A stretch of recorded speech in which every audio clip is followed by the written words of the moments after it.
It is time for today's video, but first, let's make ourselves a cup of coffee, shall we? Coffee time.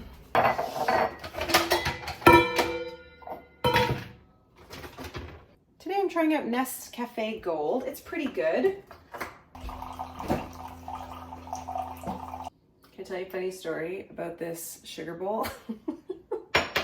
So last year on my birthday, I don't know what happened, but Dean had it in his mind that this was a great birthday present. Like, I've only been with the man for 19 years. So of course, if you know me, you know I really give a lot of thought to stuff like home decor. But to be fair, it's a Denby. But you know what? I don't really know what that means. I don't know what he was thinking. I actually had a really cute sugar bowl that I had thrifted because I love thrifted housewares, especially if they're cute or they seem like they might tell a story or something. Like, I'm all about that. So I don't know what he was thinking, but I opened it up and I feel so bad. I mean, it's going to sound very spoiled, but I literally opened it up and I was like, what? Like, and I think the look of surprise and confusion on my face, I like didn't hide it in time. And he's such an empathic person. He was like, you don't like it? I'm like, I'm just confused. Anyway, so now of course I'll never get rid of that bowl. It always makes me laugh. I mean, we've had a rough, odd 2 years. Maybe we were slightly disconnected. He didn't know what to get me. But anyway, that is the story of the random sugar bowl. I don't know, like a gift card to Sephora. I could have got some skincare. It was odd. Anyway, okay, moving on. So I don't know if you're anything like me, but sometimes relaxing, finding ways to decompress is tricky. And I tell you, I've been talking about this for a solid 1.5 years about ways to unwind at the end of the day, to relax, to make time for chill. And I have gotten so much better at it. It obviously doesn't come as a surprise that I've gotten better at it as my children have gotten older, because all of a sudden there's more time for you. This is a perk of having some older kids. I do have like mixed feelings about TV itself. Like, I hate the idea of wasting my life away watching television. Like, there's so many things I always want to be doing. So I have like FOMO to the max. I've had it since I was a kid. And so I'm constantly doing stuff. But I also love a good hour, 2 hours even, just chilling out in front of the television. So with that in mind, today I'm coming at you with a few shows that I've really enjoyed lately, mostly on my own. There's one good one that I watched with my daughter, who's a tween, so if you're looking to connect on a show. Really enjoyed these for a few different reasons. And then as you're watching, let me know if you enjoyed those shows too, and of course, what else I should watch, because I'm just about to finish the last episode of the first show I'm going to mention, so I'm going to need a new show. So keep them coming. Number 1, I'm a little late to the current season, season 3, but Ted Lasso, oh my God, I love this show. There's been a lot of hype. So sometimes I have to admit, when a show is hella hyped, I'm just like, I do my own thing. Like Bridgerton, I could not get into that show. That is not on this list, okay? But Ted Lasso, I fell for the hype. I have Apple TV. I thought, let me try this out. It was such a feel-good show. I don't even know that I like soccer all that much, but soccer's kind of like, it's kind of like on the back burner. It's not like the whole part of the show. Although I must admit, I do love a good like sports kind of movie where you have that big climactic experience and there's like a win or there's like the underdog. But that's not this show. This show freely talks about mental health. I think it's just a really important show. And the woman, Hannah, I believe is her name, who plays Rebecca, I can't decide if I'm in love with her or if I want to be her. You know what I mean? She's just, to me, that is like, oh my God, that is a woman. I don't even know what I would do if I was in her presence. You know what I mean? The lessons, the vulnerability, the heartbreak. I'm just wrapping up the last episode of season 3, and I know there's not going to be any more seasons, and I just want to savor it. I have something like 30 minutes left. I was like, I'm just going to stop it now and finish it tomorrow. This is kind of where I'm at. So I absolutely love that show. I did read that they've left the show open to have spin-offs, and I am like praying that Rebecca and Keely get their own spin-off. Like, I am all about that relationship.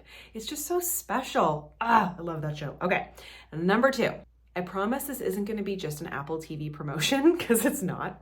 But Shrinking is another incredible show. I saw it sort of be advertised, and of course, you know me, anything in the mental health genre, I am all about.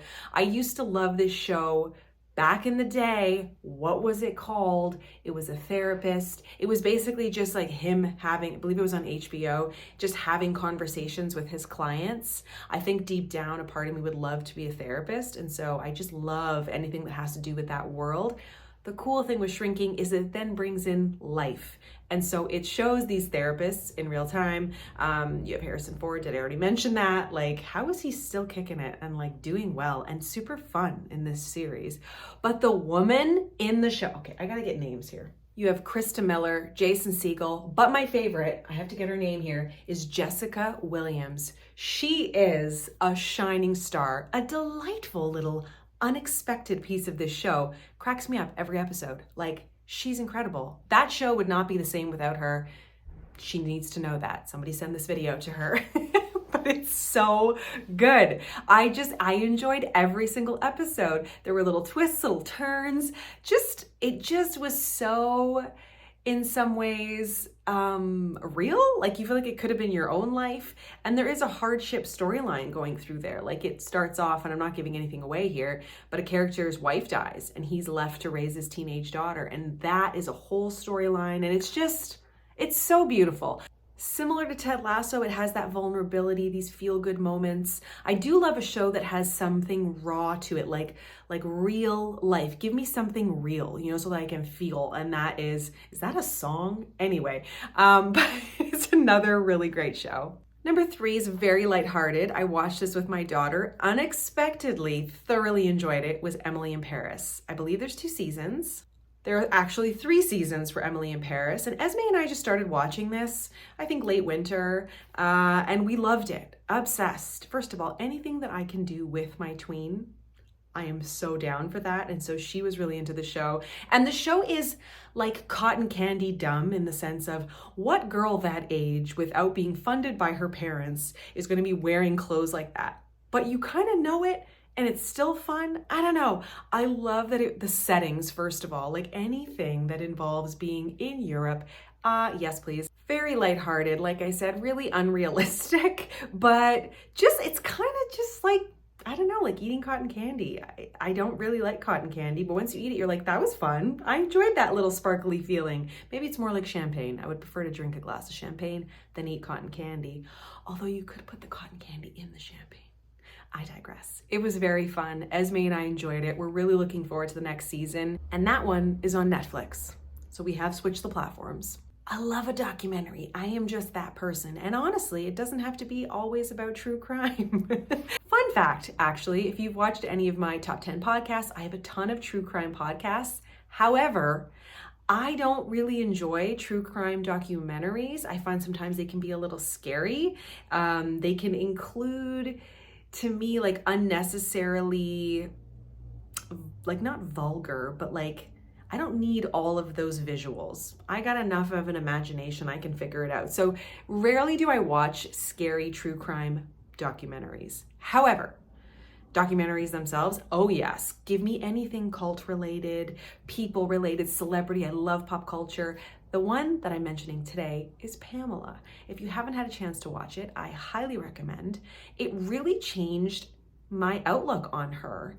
It is quite a tragic tale. I'm sure you've seen some things, on Instagram or wherever, like when it was being hyped and when it had launched, it was kind of everywhere, which prompted me to watch it. And actually on that topic, it is really fun to watch a show in the moment, like as there is the hype around it, as we're all kind of like collectively watching it. Because I gotta say, when I was a kid, like I'm 39, so it wasn't too long ago, but when I was younger and there wasn't Netflix and all of the streaming opportunities, you watched shows at the same time as other people, and if you missed it, you missed out, and it sucked. And honestly, I missed a lot of shows because I didn't have like the power over the television, and I also was like busy doing other things.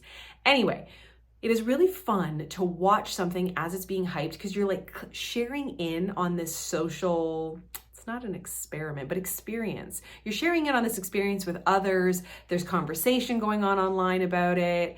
Your friends are probably watching it at the same time, and it is really fun. So that was enjoyable just in that sense, to watch it at the time and just be like, oh, I'm part of this. I know what they're talking about when they're discussing it on the morning shows or on someone's podcast, and that was really fun. It was also just really interesting to learn new things about someone you think you know, based on everything that has been shared, in media. And so it was really tragic. You just kind of want to protect her in some ways, although she is highly capable of protecting herself.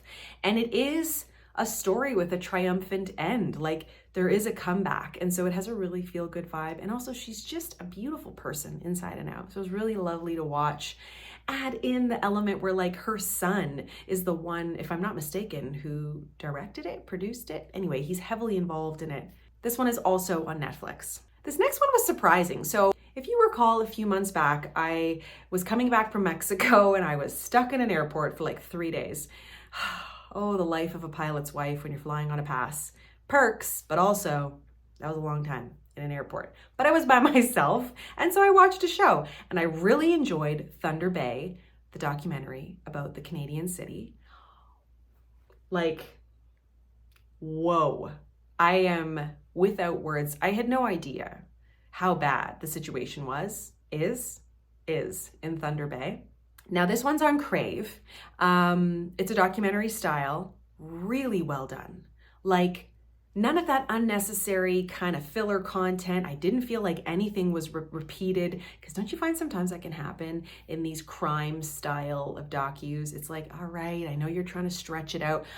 I need more. Like, that's how I feel about this documentary. The host was incredible, very Canadian, but like really good quality Canadian, because sometimes when you say you felt like it was a Canadian show, it wasn't the quality. It was just great to hear the guy's accent. I love a good Canadian accent.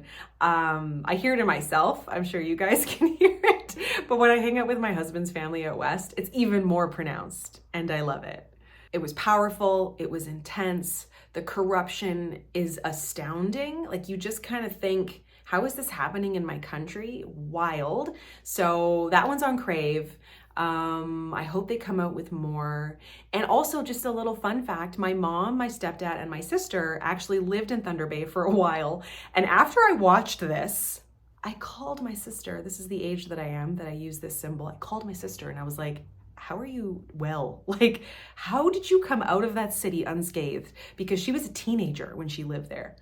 I learned about bush parties. I learned that there's some bad habits that can be picked up when you're a teenager. I'm happy to say she's on the other side. She's going to be a new mom. I mean, her life is incredible, but whoa, do I have a newfound respect for that woman surviving that town. Just wild. So those are my top 5. Currently, I am watching a show called Slip on the Roku channel.